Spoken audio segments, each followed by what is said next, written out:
अस्सलाम वालेकुम साथियों। बिरयानी जो हमने तैयार की फंड रेजिंग के लिए, उसकी रेसिपी हमने अभी अपलोड की है 1-2 रोज़ पहले ही।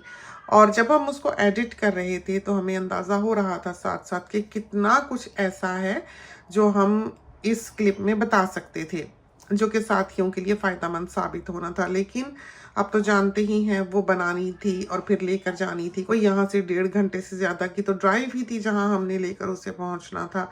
तो ज़ाहिर है कि जब आपने एक काम शुरू किया हुआ है जो आपने तोड़ पहुँचाना है और पका पकू कर सारा कुछ लेके भी जाना है, तो उस वक़्त तो आप इस तरह से चीज़ पर या रेसिपी पे फ़ोकस नहीं कर सकते जिस तरह के आम तौर पर घर की हांडी-रोटी के दौरान आप कर सकते हैं। तो बहुत कुछ ऐसा था जो उसमें मिस हुआ और उसका अंदाज़ा उस वक़्त बिल्कुल नहीं हो रहा था कि हमने क्या बताया है, क्या नहीं। बल्कि बाद में देखा तो हमने शुक्र किया अल्लाह का कि बहुत कुछ रिकॉर्ड हो गया उसमें, जैसे कि ज़र्दा जो है वो भी काफ़ी हद तक हमने रिकॉर्ड किया साथ-साथ, और उसका जो चाश बनाने का स्टेप है वो रह गया। तो उसकी वजह से हम उसको एडिट करके अपलोड नहीं कर सकेंगे, लेकिन वो ज़र्दा भी कमाल का बना था। उसकी तस्वीर जो है वो आपने मैं बचिया पे शायद देखी ही होंगी। तो ये दोनों चीज़ें हमने फंड रेजिंग के लिए बनाई थी। और चिकन हो या मीट हो, स्टेप्स तो वही होते हैं, लेकिन मीट की अगर आपने बनानी है या बीफ की बनानी है, वो आपको ढक के पकानी पड़ती है। बड़े पैमाने पर जब आप पका रहे हो, चाहे आप बीफ की बना रहे हो, चाहे आप मीट की, मटन की, किसी की भी बना रहे हो, आप जब बड़े पैमाने पर बनाते हैं तो उसमें गोश्त में पानी डालने की ज़रूरत नहीं हुआ करती।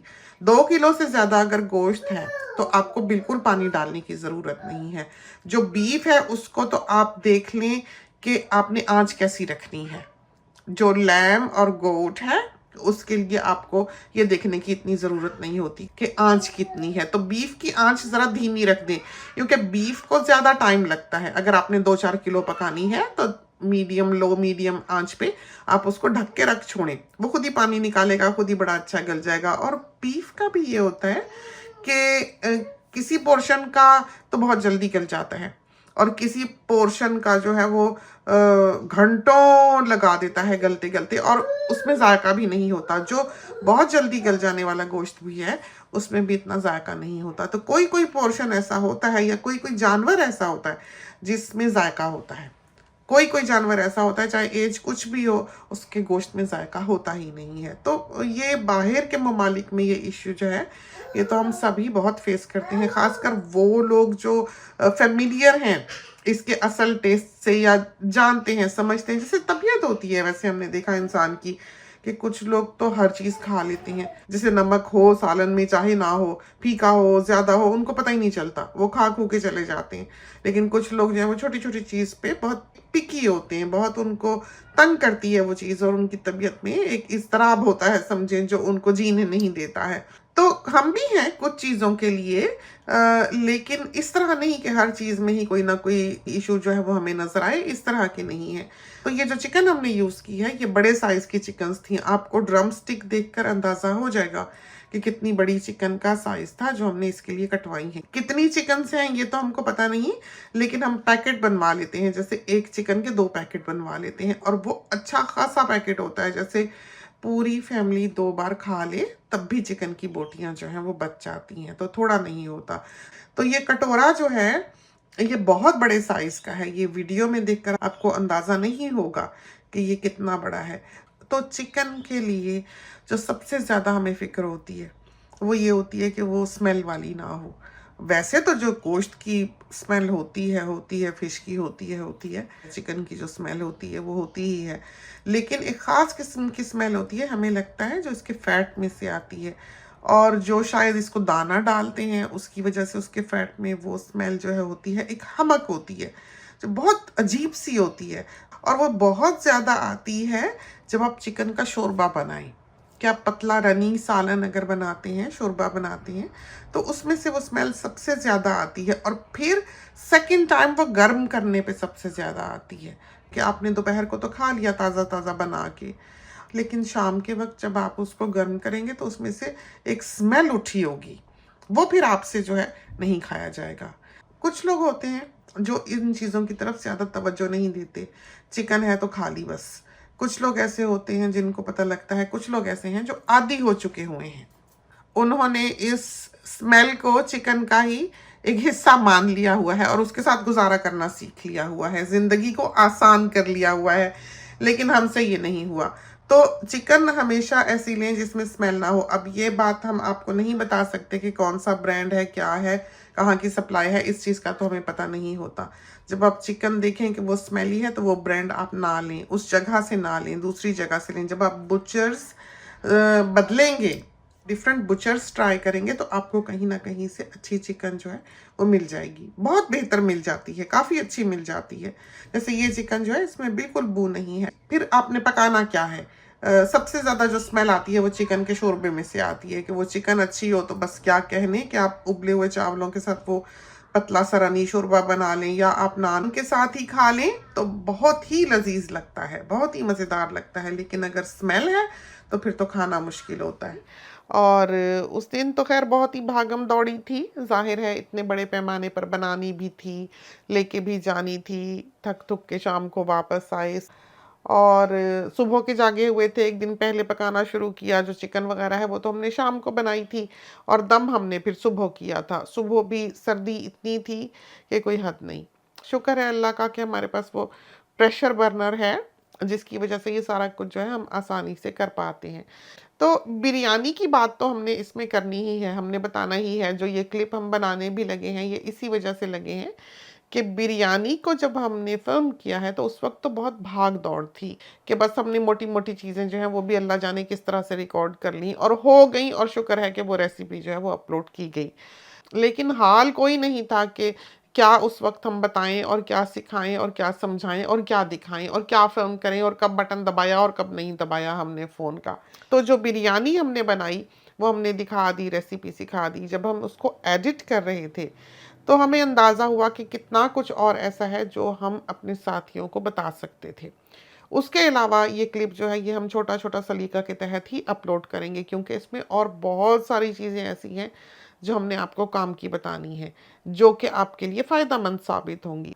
तो सबसे पहले जो चीज़ काउंट करती है कि आपकी चिकन अच्छी बने या चिकन की कोई रेसिपी अच्छी बने या डिश अच्छी बने, वो ये है कि चिकन अच्छी हो। अगर चिकन अच्छी है, गोश्त अच्छा है, बीफ अच्छा है, उसमें जायका है, फ़िश अच्छी है, आप चाहे उसको नमक डाल के भी पका लें, वो मज़ेदार बनेगी। तो ये ज़रूरी नहीं होता किसी भी रेसिपी के लिए कि मसाला जात बहुत सारे डले हों। हाँ, अच्छे हों, फ्रेश हों, ठीक है। लेकिन असल चीज़ जो होती है वो ये होती है कि जो चीज़ आप पका रहे हैं, जो बुनियादी चीज़, जैसे आप अगर चिकन बना रहे हैं तो चिकन का जायका ही ना गुम जाए। तो उसको इन्हेंस आपने करना होता है, उसी को बेहतरीन तौर पर और जायकों में पेश करना होता है। लेकिन उसमें कोई भी चीज़ ऐसी नहीं डालनी होती जिससे कि असल जायका ही गुम जाए, ये होता है। तो बिरयानी बनाना जो है ये एक बहुत ट्रिकी काम है। इस बात पर आप गौर करें कि बिरयानी के जो चावल होते हैं, जो बेहतरीन बिरयानी बनी हुई होती है, उनके चावल रूखे रूखे होते हैं, उनके ऊपर मसाला नहीं लगा होता, लेकिन एक एक दाने में बिरयानी की खुशबू होती है, जायका होता है, टेस्ट होता है, करारापन होता है। कहीं गिरा हो दाना आप उठा के मुंह में डालें, आपको पता लगेगा बिरयानी का चावल है, कैसे लगता है। यही उसकी एक ऐसी खूबी है जो कि बाकी की रेसिपीज़ में नहीं होती। उसको सारी रेसिपीज़ से मुनफरिद कर देने वाली ये उसकी एक बहुत बड़ी क्वालिटी है कि उसके दाने दाने में जायका होता है, और जायका भी ऐसे होता है कि वो ऊपर मसाला जात वगैरह लगे हुए बिरयानी के उस दाने पर दिखाई नहीं दे रहे होते। वो आम चावल का दाना होता है जो आप चख रहे होते हैं। तो जो अच्छी बिरयानी है उसकी ये पहचान है। जो बिरयानियाँ आप देखते हैं बहुत सारे मसाला जात के साथ, बहुत सारे लवाजमात के साथ, बहुत कुछ डाल डाल के बनी हुई, तो वो बिरयानी असल बिरयानी नहीं होती। तो बताने हम लगे थे सबसे पहली बात ये कि जो चिकन है वो टेस्टी होनी चाहिए, बोटी चिकन की जायके वाली होनी चाहिए। वो ये है कि हम तो हर जगह की चिकन खा लेते हैं, हम ज़रूरी नहीं है कि किसी मुस्लिम बुचर से ही लें, कहीं से भी, जहाँ बस ये हम पता कर लेते हैं कि वो ज़िबाशुदा हो, स्लॉटर्ड हो, ये ना हो कि वो झटके से मारी हुई हो या कुछ हो, फिर नहीं खाते। लेकिन अगर वो ज़िबाशुदा चिकन है, और मोस्टली ऑस्ट्रेलिया में ज़िबा किया हुआ जानवर है, चाहे वो बीफ हो, चाहे वो गोट हो, चाहे वो लैम हो, चाहे वो चिकन हो, तो जो आम यहाँ पर गोश्त मिलता है वो ज़िबा किया हुआ है, स्लॉटर्ड है।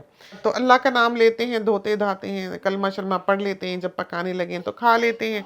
तो हम बहुत ज़्यादा इस मामले में सख्त नहीं हैं, क्योंकि हमें इतना पता है कि रसूल करीम सल्लल्लाहु अलैहि वसल्लम की पूरी ज़िंदगी से ये बात कहीं पता नहीं लगती, इस बात का पता कहीं नहीं लगता कि कभी कोई उनके दरवाजे पर गोश्त का तोहफ़ा लेकर आया और उन्होंने ये पूछा हो कि हलाल है।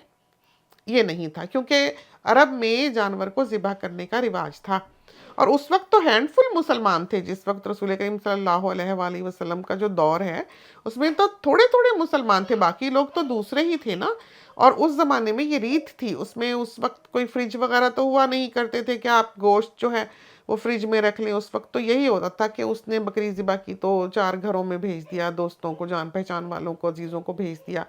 और ये इस बात से भी बात साबित होती है कि हज़रत खदीजा रज़ी अल्लाह ताला अन्हा की वफ़ात के बाद भी आप उनकी जो सहेलियां थीं उनके यहाँ गोश्त का तोहफ़ा भेजा करते थे जब आप बकरी ज़िबा किया करते थे।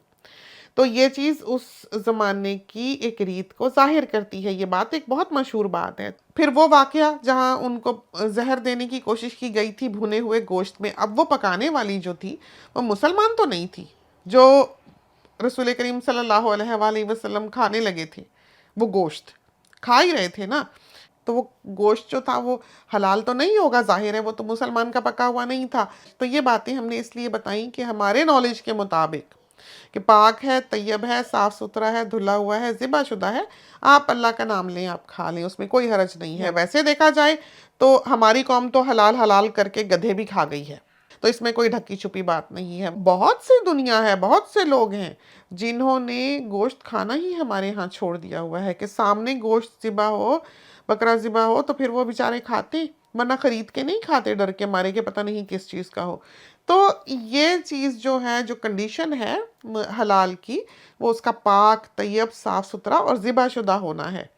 और हर चीज़ जो दीन में बताई जाती है, सिखाई जाती है, हमारी नज़र में, हम किसी पर ये चीज़ लागू नहीं करते, लेकिन जो हमारे दीन से नहीं भी ताल्लुक़ रखते या जो दूसरी तरह प्रैक्टिस करते हैं, या वो लोग जो खाते तो हैं लेकिन एक गिल्ट के साथ, उनको हम चाहते थे कि बताएं कि हम क्या समझते हैं, हमारा क्या ख़्याल है और हम किस तरह से अपनी ज़िंदगी को गुजारते हैं। बाकी के तमाम शोबों के बारे में भी आपको बता देते हैं। इस वजह से ये बात भी हमने आज आपको बता दी कि हम खा लेते हैं, मैकडॉनल्ड भी खा लेते हैं, हम हंग्री जैक्स भी खा लेते हैं। और ये वो चीज़ें हैं, ये वो पॉइंट्स हैं जिन पर इंसान एक पॉपुलैरिटी हासिल करता है। जब वो इन पर आता है, जहाँ वो दीन का नाम लेगा, तो हर कोई जो है वो वैसे ही राग़िब होगा उस तरफ को, और वो जो इसके ख़िलाफ़ बात करता है उसके ख़िलाफ़ बात करता है जिसको कि कोई दूसरा प्रैक्टिस कर रहा हो, तो वो फिर नाकाबिले बर्दाश्त हो जाता है। उस वक्त फिर उस इंसान के बहुत से दुश्मन पैदा होने लग जाते हैं।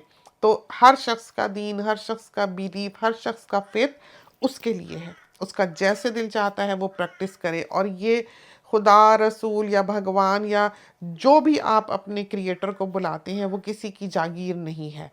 जिसका दिल चाहता है उसमें से जितना मर्जी हिस्सा ले सकता है। तो बात हो रही थी चिकन की, तो चिकन आपको एक जगह की ना अच्छी लगे, आप दूसरी जगह की ट्राई करें। तो जो सबसे इम्पोर्टेंट चीज़ है किसी भी चीज़ के हलाल होने में, वो ये है कि उसको खाने के लिए आपका दिल राज़ी हो। अगर आपका दिल राज़ी नहीं है तो आपके लिए वो मना है, तो आप उसको ना खाएं। तो जिसका दिल राज़ी होता है वो खा ले, जिसका दिल राज़ी नहीं होता ना खाए। तो दीन तो बहुत सहूलत सिखाता है। दीन कोई आपको परेशान करने के लिए नहीं आया, बल्कि आपकी ज़िंदगी को आसान करने के लिए आया होता है। तो ये सब बातें ऐसी हैं जिनका ताल्लुक़ हिकमत के साथ है, अक्लमंदी के साथ है, समझ बूझ के साथ है। इस तरह तो आप एक मुआशरे में अगर आप इतना रिजिडली ज़िंदगी को गुजारेंगे तो आप अपने आप को दूसरों से काट लेंगे।